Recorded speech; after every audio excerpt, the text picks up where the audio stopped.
always going to have some problems. But as we've seen up in Virginia, Minnesota, they built a new school, 2 new schools 4 years ago. They are having a lot worse trouble than we are having, and I'll get onto that later.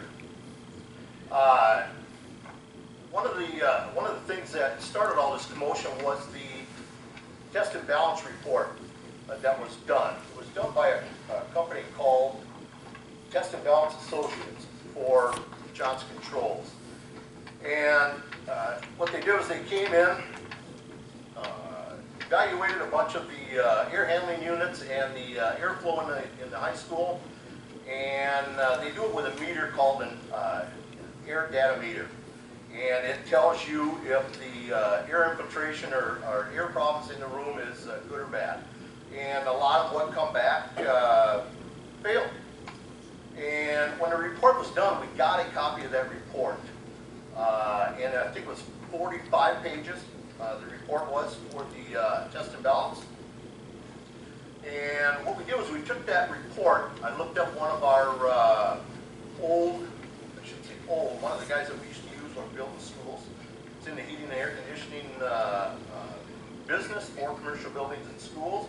And I brought the report to them to find out how everything could be so bad. And what we did was we handed over the report to him, and he took a look at it. It was 45 pages. He paged through it.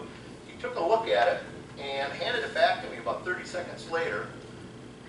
And he said the report, the balancing test report showing that some rooms failed, was done with the outside air intake closed on several of the air handling units. And specifically what it says, I'll read you from the report. This is on page 9 and 19 is the 2 pages that I pulled off the report. It says, the test was done, tested in minimum outside air mode. Okay, listen to what that says. Tested in minimum outside air mode. That means the outside air intake was closed. There's not a new or used air handling system in the country that will work when the outside air is closed. Okay, whether that was done on purpose or it was a mistake, I can't tell you. I just don't know. But what I can tell you is this. He handed me back the report and he said, go to JCI, Johnson Controls, who was in charge at that time, who had the company, the testing company, do it. He said, hand it back to him. Tell them to open up the air handling system, or the air intake, and do the test again. Well, this was in 2011. We brought that up to JCI. I've never seen that test. I've never seen a test with the outside air intake open. I guarantee you, you're going to get different results. So that started all the new school talk that our ventilation system was unhealthy for the students. If you're going to keep the outside air intake closed, yeah, you're going to have some problems. There's no doubt about that.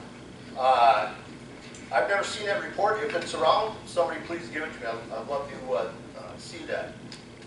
That's one of the reasons that I don't know is these consultants have a way of finding ways to enhance their position on making money off school districts. They are an incentive-based company that they don't give the school district a bid process. They give you parameters of what it's going to cost, and then they try and fall under those parameters. It's called a no-bid contract. When I first started building schools back almost 40 years ago, we did what was called a bid system. The school districts went out and they got architects to come in. They picked the one that they thought was going to be best. They had them draw blueprints in a spec book, and they took that down to what was called the Builder's Exchange. The Builder's Exchange had a lot of construction people signed up there. They would come in, take that blueprint, take that spec book, and they would bid the school out. You knew exactly what the cost was going to be. If there was any cost overruns, if that was done by the school, you had to pay more. If there was a cost overrun, that was the fault of the contractor missing the bid, he ate that cost. What we're seeing now with consultants is they sign these no-bid contracts that have a lot of extras built into them. And I'll get to some of the extras that happen at another school here a little bit later.